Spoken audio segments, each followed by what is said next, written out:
बाद आपका बॉम्बे में स्थापित की गई थी। अगला प्रश्न है, ब्रिटिश ईस्ट इंडिया कंपनी ने बम्बई किससे लिया था? तो बम्बई को जो मतलब कि बम्बई है वो ब्रिटिश ईस्ट इंडिया कंपनी को किससे मिली थी, यही प्रश्न पूछ रहा है। तो ये मिली थी आपकी किससे? तो ये मिली थी आपकी पुर्तगालियों से, क्योंकि बम्बई पे पुर्तगालियों ने अधिकार किया था। लेकिन उसके बाद क्या होता है कि 1661 ईस्वी में इंग्लैंड के जो सम्राट हैं उनकी जो शादी है वो पुर्तगाली राजकुमारी से हो जाती है जिसका नाम कैथरीन है। उसके बाद जो पुर्तगाली है वो बम्बई को उपहार के रूप में जो आपका इंग्लैंड के राजकुमार हैं उनको दे दी जाती है। तो इंग्लैंड के जो राजकुमार हैं वो 10 पाउंड वार्षिक किराए पर 1668 ईस्वी से ब्रिटिश इंडिया कंपनी को ये किराए पर मुंबई को दे देते हैं। यही प्रश्न इसमें पूछा गया है। अब आइए अगला देख लेते हैं, क्या है, निम्नलिखित में से किस वर्ष प्रयागराज के किले पर अंग्रेजों का अधिकार हुआ था? तो ये देखिए, ये काफ़ी इंपॉर्टेंट प्रश्न है, क्योंकि हम लोग जब व्याख्या पढ़ रहे थे तो उसमें ये प्रश्न नहीं मिला था।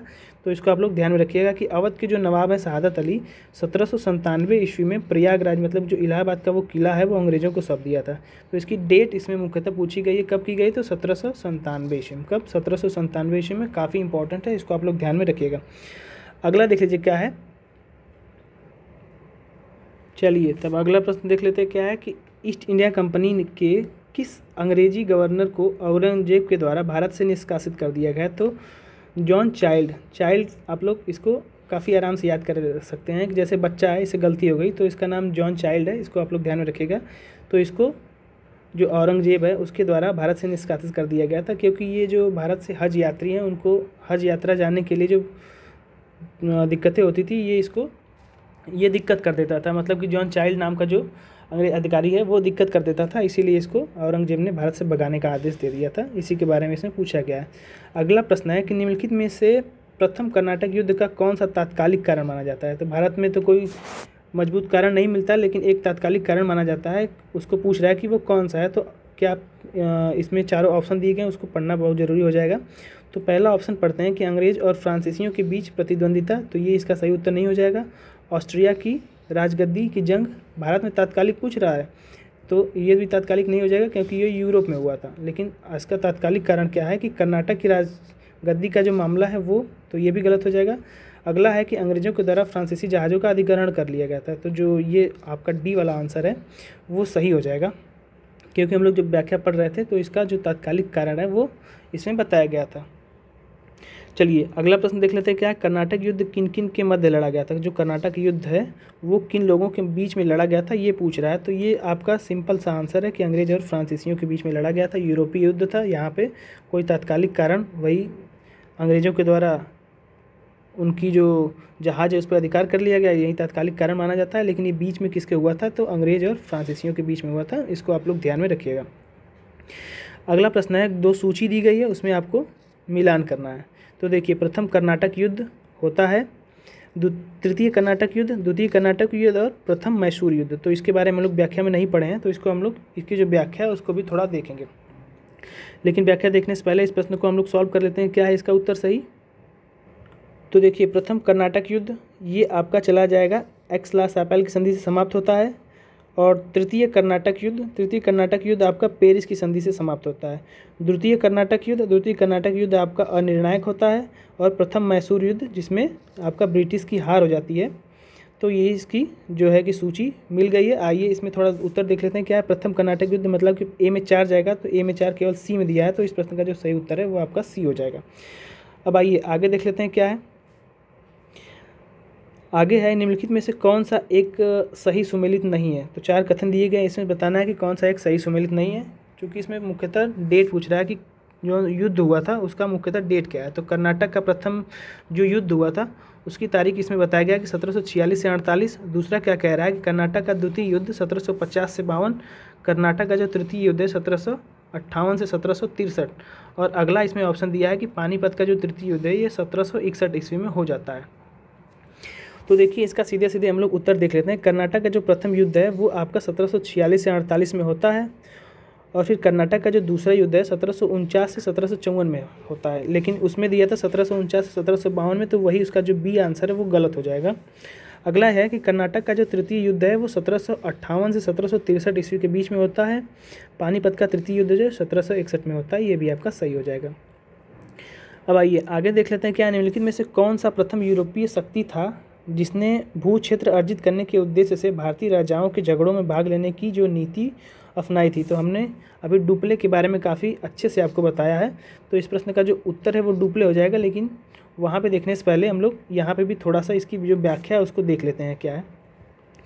तो डुप्ले ने पहली बार वो हथकंडे का प्रयोग किया जो भारत में जीतने के लिए अंग्रेजों के मार्गदर्शक के रूप में आगे जो नीति है वो बन गई थी। तो डुप्ले ने किया क्या था, तो डुप्ले ने प्रथम यूरोपीय था जिसने भू क्षेत्र अर्जित करने के उद्देश्य से भारत में भारतीय राजाओं के झगड़ों में भाग लेने की जो नीति है उसको आरंभ किया था। तो डुप्ले ही था जिसने पहली बार यूरोपीय सेना को भारतीय राज दरबारों में भारतीय व्यय पर नियुक्त करने का जो है पहली बार यूरोपीय हितों के लिए भारतीय राजनीति में हस्तक्षेप किया था। उसी के बारे में बताया गया कि भारत में यूरोपीय सम्राट की नींव रखी गई थी। इसी के कारण भारत में यूरोपीय जो सम्राट है उनकी नींव रखने का यही मुख्य कारण ही माना जाता है। डुप्ले के द्वारा अपनाया गया ये जो हथकंडा है उसको ही। तो ये समझ में आ गया। चलिए अब अगला प्रश्न देख लेते हैं क्या है कि भारत में फ्रांसीसियों ने अपने जो पहला कारखाना है निम्न में से कहाँ पे लगाया था। तो ये काफ़ी बार पूछा गया प्रश्न है, इसको भी आप लोग ध्यान में रखिएगा कि कहाँ पे, तो सूरत में। अगला देख लीजिए क्या है, फ्रांसीसी ईस्ट इंडिया कंपनी स्थापित हुई थी। तो कब स्थापित हुई थी, किसके काल में, तो लुई 14वें काल में स्थापित हुई थी। ये काफ़ी आसान सा प्रश्न है। अगला है कि निम्नलिखित में से किसे भारत में फ्रांसीसी कंपनी का संस्थापक माना जाता है। तो फ्रांसीसी कंपनी का जो संस्थापक है इसे कोलबर्ट को माना जाता है। अगला देख लीजिए क्या है कि बंगाल में निम्न में से कौन सा कारखाना डचों को स्थापित किया गया था। तो बंगाल में निम्नलिखित में से कौन सा कारखाना डचों ने स्थापित किया था। तो इस प्रश्न का जो सही उत्तर है वो आपका हो जाएगा चिंसुरा और हुगली, दोनों जगह डचों ने अपना जो कारखाना है वो उसे स्थापित किया था। थोड़ी इसकी व्याख्या भी देख लेते हैं कि डचों ने बंगाल में पहली कंपनी पिपली में 1627 ईस्वी में स्थापित की थी।